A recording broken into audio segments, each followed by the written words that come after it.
A woman at a boutique snatched a designer bag from my hands, smirking. You weren't going to buy it anyway. Someone like me deserves it more. When I told the cashier what happened, she laughed and said, "Money talks, sweetheart." But when I pulled out my black card and the manager stepped in, their faces dropped, and the words I spoke next made them regret ever underestimating me. I don't even know where to begin. I'm not the kind of person who normally shares stuff like this. I don't love drama, and I definitely don't go looking for revenge. But when you get disrespected in front of a store full of people and then laughed at like you don't matter, you're allowed to respond. This happened a few weeks ago in Los Angeles. I live close to Beverly Hills, work in corporate law, and I've been through a hell of a year: divorce, estate issues, medical stuff, just everything. So when things finally started settling down, I decided I deserved something nice. Just for me. Nothing practical, nothing anyone else needed, just something that made me feel good.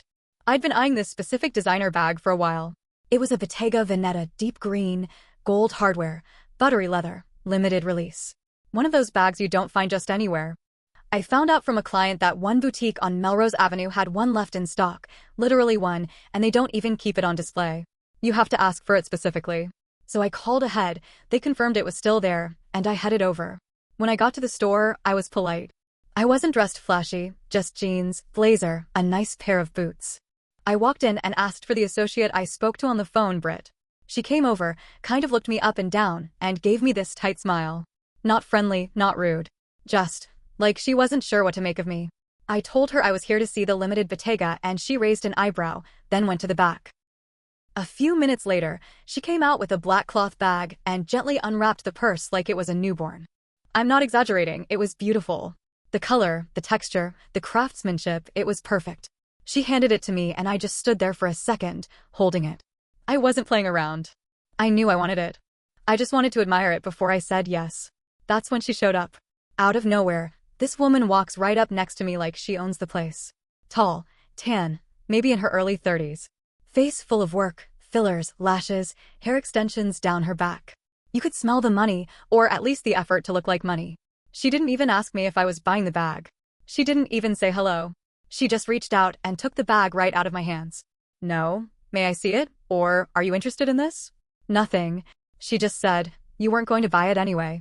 Then added, "Someone like me deserves it more." I stood there in complete disbelief. Britt, yes, the same one who handed me the bag, laughed. Not a big laugh, but a smug little chuckle.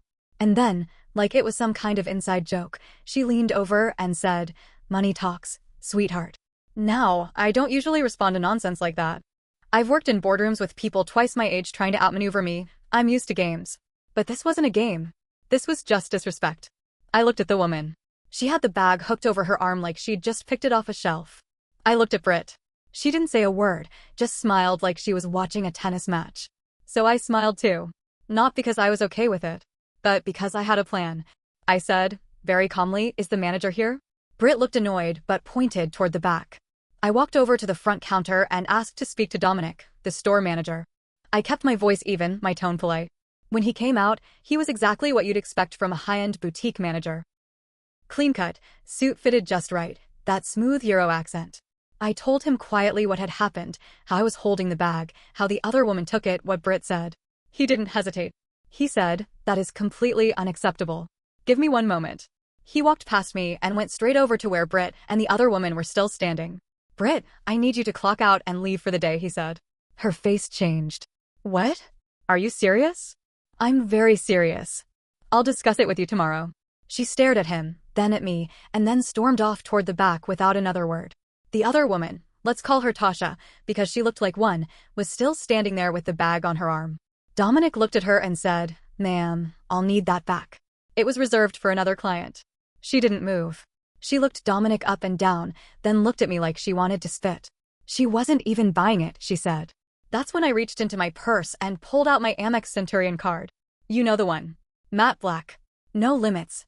I held it up, slowly, and said, "Oh, I absolutely am. And actually, I'll be taking a few other things as well." Then I turned to Dominic. Anything she touched. The jacket. The shoes. That perfume. I want it all. His mouth twitched, like he was trying not to smile, but he nodded. "Of course. I'll have it all prepared for you." Tasha finally put the bag down, real slow, and glared at me like I'd committed a crime. "You're insane," she said. "No," I said. I'm just done being treated like I don't belong. I didn't yell. I didn't raise my voice. I didn't need to. She stormed out of the store like her whole world had flipped upside down. Meanwhile, Dominic personally rang me up. The total? Just over $14,000. I signed without blinking. I asked him one last thing before I left. Out of curiosity, I said, was she a regular? He nodded slowly. She comes in often. We try to be accommodating. Not anymore, I said. And he smiled. I walked out of the store with the bag on my arm and the rest getting packed up for delivery. Outside, she was sitting in a black SUV, parked badly across two spaces, furiously typing on her phone. I didn't say anything. I didn't need to. I just walked to my car, started the engine, and turned on my favorite playlist. She looked up, saw me, and I watched the exact moment she realized what had just happened. And this is where I'll stop for now. Because things didn't quite end there. Let's just say, she wasn't done. But neither was I. So a few days after the whole boutique incident, I didn't think much of it. I'd moved on. My new bag was safely sitting in my closet, untouched except for the moment I tried it on in the mirror like a proud lunatic. The rest of the stuff got delivered in pristine condition, tags still on, wrapped like gifts. I figured that was it. Story over. I underestimated how petty people can be when their pride gets bruised. It started small. First, I got a weird DM on Instagram. No profile pic, no followers, but it said, enjoy it while you can. Karma's coming. Okay, whatever. Probably some troll. Blocked and moved on. Then came the phone call. I was at work, literally in a meeting with two VPs when my office line rang. My assistant answered, and when she transferred it over, she said, it's someone from Melrose Boutique? Sounded urgent. Dominic? Nope. I pick up, and it's some woman claiming to be the district customer service manager. She says there's been a report filed against me. That I verbally harassed staff and used threatening language toward another customer. I actually laughed. Like a full body laugh. I asked her if the report came with video footage. She went quiet. I told her they should probably pull the security tape before accusing someone of anything. She mumbled something about policy and review and ended the call. A few hours later, I get a call from Dominic himself. He sounded pissed. I just got out of a corporate meeting, he said. I'm sorry you had to deal with that. The complaint was filed anonymously, but we all know who it was. Turns out Tasha had called corporate pretending to be a witness, claiming I had stolen the bag, berated her, and made racist comments. Straight up lies. She even gave them a fake name, pretending to be another shopper who just happened to witness the whole thing. She really thought she was slick. But here's where it gets better. Corporate did pull the security footage. And guess what they saw? A woman yanking a bag out of someone else's hands, laughing with a sales associate, and then throwing a fit when the manager got involved. No verbal abuse. No threats. Nothing racist. Just Tasha looking like an unhinged brat who didn't get her way. Dominic told me they were handling it internally, which I knew meant she was getting banned from all their stores. But that still wasn't enough for her. The next thing I know, my business Yelp page, yes, I run a side consulting firm on top of my legal work, starts getting hit with 1-star reviews. All saying the same thing: rude owner, nasty to customers, racist behavior. They were clearly fake. The wording was all similar, the usernames were generic, and they mentioned things that didn't even match the kind of service I provide. Like one said, she yelled at my waitress. I don't even have a restaurant. Another said, she tried to fight another customer in line. What line? I work remotely half the time. I called a friend of mine who works in online reputation management, and she helped me file takedown requests. But I knew it was her. It was so obvious. Tasha wasn't just mad, she was trying to ruin me. That's when I decided to do some digging. I have a friend, let's call him Leo, who's very, very good with finding things online. Not in a creepy way, more like, he helps people clean up their online footprint before job interviews and background checks. I asked him if he could figure out who was behind the reviews. He got back to me the next day with a name and a burner email that had been linked to, wait for it, a private Google form she had created and shared with her friends titled, Tell the Truth About My Name. She had actually made a form, like a public complaint box, encouraging people to lie. She even wrote examples like, say she screamed at a cashier. Say she made a slur. Make it dramatic but believable. It was public. Leo found it because she never made it private. I stared at the screenshots he sent me for a full minute. Not out of shock, just trying to wrap my head around the amount of effort it must take to be this bitter. I could have sued her right then and there. Defamation, slander, all of it. I had every right. But I wasn't ready to pull that trigger. Not yet. I wanted her to feel it first. So I got strategic. I called another boutique, this one even higher end than the last, where I knew she shopped regularly. Let's just say I have friends in small luxury circles. I asked one of them to introduce me to a store director there. We had lunch. I told him everything, showed him the screenshots, even played the voicemail from the fake district manager call. I didn't ask him to do anything illegal. I just shared the truth. And let's just say, the luxury world is small. If you cause problems at one place, others take notice. 2 days later, Tasha's name was added to a private, client conduct list, shared across several luxury stores in the area.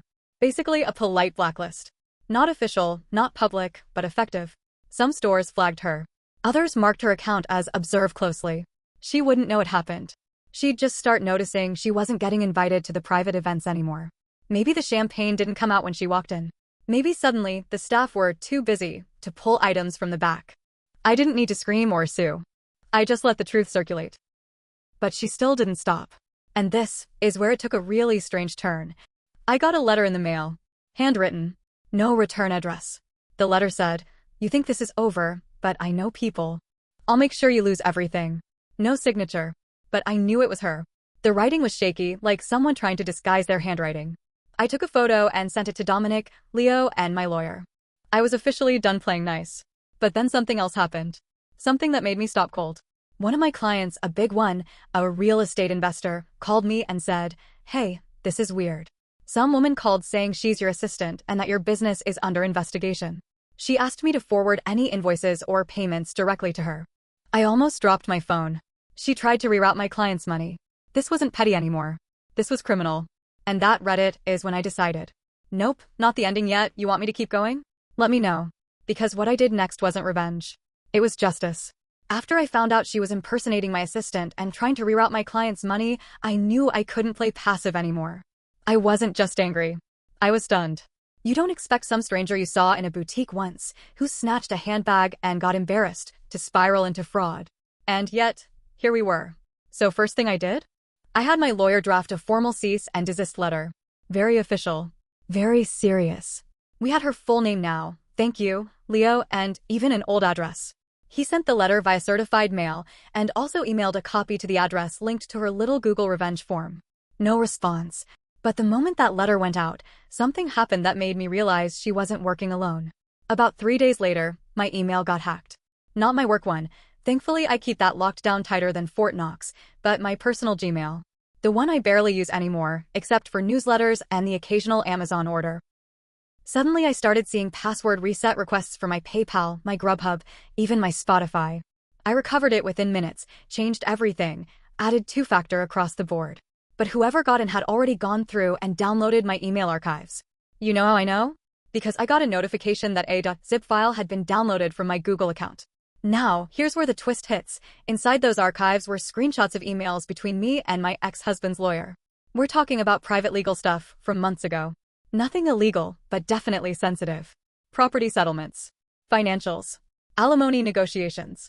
I was still in the middle of the tail end of it all. And guess what? The next day, my ex called me, furious. "Why the hell would you leak the stuff?" he snapped. "What are you talking about?" I asked. He told me someone had sent screenshots of our legal emails to his fiancée, a woman I've never even met.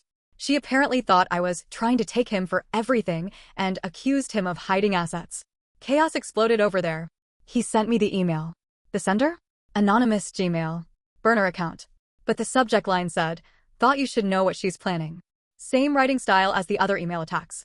Short sentences. Condescending tone. No sign-off. She was trying to light fires in every corner of my life.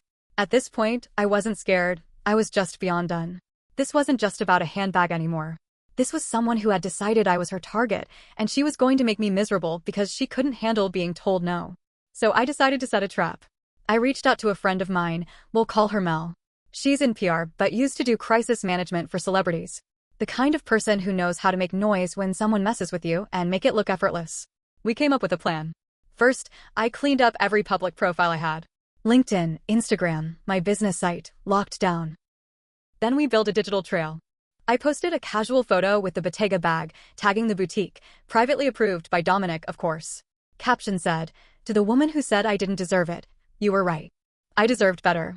Just big enough. Just pointed enough." It caught fire. People loved it. Comments rolled in, women cheering me on. laughing at the pettiness of the mystery woman. Even a couple influencers shared it. The bag sold out nationwide within a week. Guess who wasn't laughing? Tasha. And she finally cracked. She made a burner TikTok account. Yes, I'm serious, and posted a video saying she was the real victim. Claimed she had been bullied, harassed, targeted by rich women with nothing better to do. She didn't say my name, but she showed a picture of the exact bag, zoomed in on the boutique tag, and said, "This is what started it all." The comments turned on her fast. People aren't dumb. One person even said, "Wait, aren't you the one who ripped it out of someone's hands?" She deleted the video in under 24 hours. But not before someone sent it to me. I sent it straight to my lawyer. Now here's the real twist. Leo, being the absolute wizard he is, dug deeper and found out that Tasha wasn't actually rich. The clothes, the car, the whole "I deserve it more" act. Leased. The car? Rented. The bags? Borrowed. She had built her whole image around luxury she couldn't afford, and the boutique circuit was how she kept up appearances. Return. Refund. Repeat. The real kicker? She had been flagged before for reselling gifted PR items online, even ones she got by lying to brands, pretending to be a stylist. She wasn't just petty. She was running a full-time scam. So I sat with this info. I could have gone scorched earth, called the brands, emailed her leasing company, dragged her name online. But I had a better idea. One that would take time, patience, and one that she would never see coming. Because she'd made one big mistake. Thinking this was about a bag. It wasn't. It was about me. And I was about to turn the tables in a way she'd never forget. Want to hear how? Let me know. Because we're just getting started. So once I had the full picture, thanks to Leo, of who Tasha really was, I knew I had two options. One, I could expose her in a slow burn kind of way, just enough to ruin her little side hustle and make sure no luxury store touched her again. Or two, I could end it, publicly, permanently, and loudly. I chose two. See, what I didn't mention before is that the boutique on Melrose. They were planning a VIP client event, invite only, press in attendance, some minor celebs, champagne, and all. Dominic had invited me quietly, as a thank you for not making a bigger deal about what happened in the store weeks ago. And guess who else had wrangled her way onto the guest list? Tasha. She must have sweet-talked a different employee, or used some fake influencer profile. Either way, she was going to be there. So I told Dominic everything, every detail of her scams, the burner emails, the fake Yelp reviews, the attempt to reroute a client's invoice, even the threatening letter. He went quiet.